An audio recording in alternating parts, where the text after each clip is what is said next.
Hello everyone, as promised in my last video of 2018, I want to start doing more videography type content on this channel and just sort of sharing my process for things to people that are interested in getting into the videography business or just want to be like a YouTuber, anything to do with creating video content. I want to share my process. A lot of the ways that I learned my technical skills from is from watching other people in the business, people like Film Riot and DSLR Video Shooter, just watching them, how they go about their technical skills and everything. That's the way I learned. And if you talk to anybody in the business, there's not one way to do one thing. If you want to get a shot like this, there's many ways you can achieve a shot like you see me right now.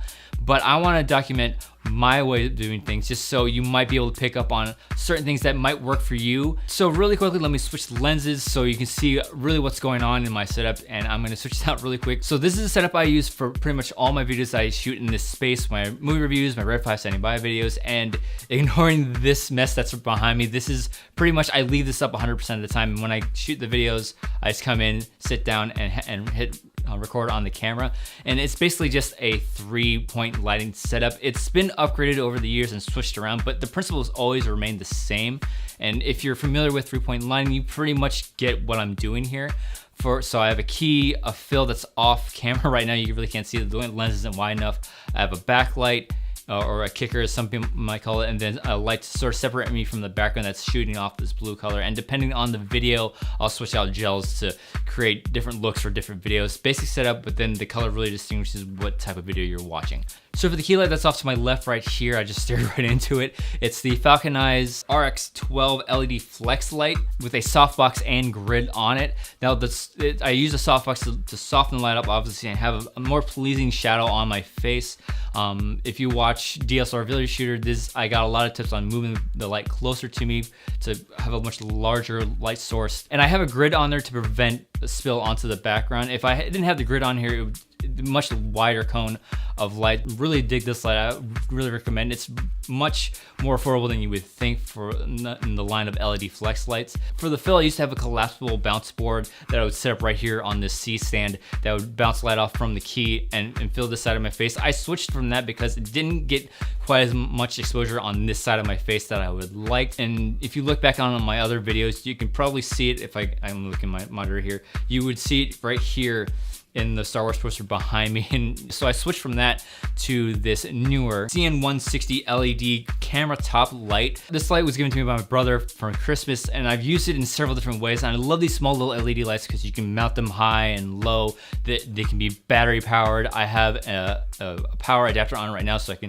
don't have to worry about switching out batteries. I've used this light several different ways, but right now I'm just using it as a fill. For the backlight, I have the Aperture LS Mini 20D. Now, this light I got last year, and I absolutely dig it. I've used it several different ways, but I've used it mostly as a backlight just because of the barn doors.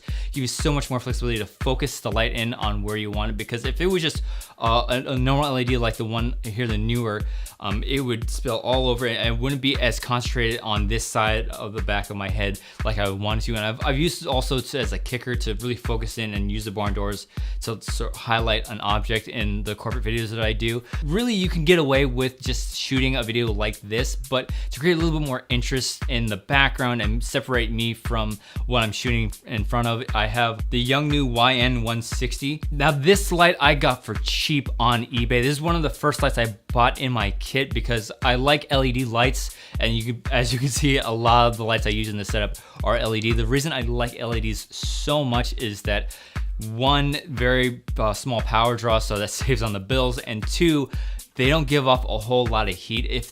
I used to use like these shop lights with the incandescent light bulbs, and my setup would get so warm that I was trying to rush through my videos just so I wanted to sit in the hot space for as long as I did. But switch to LEDs, don't have that problem anymore. And the reason I love this little light right here, and I keep using, I have 3 of them, I use them constantly, and I like is they have these barn doors on them. Don't do a whole lot on focusing light, but as you can see, it gives me the capability of easily swapping out gels. But this is the setup that I've settled on. Again, it's switched many times over the years because I don't like things getting stale, but I think I'm really satisfied with this right now because, again, I just leave this up 100% of the time in this room. This room is where I keep all my equipment, and I really like just having this room just come in and sit down and start shooting.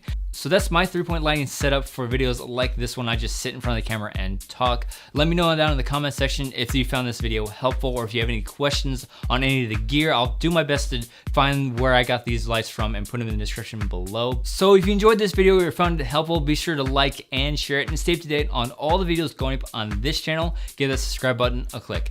Thank you as always for watching, and I'll see you in the next video.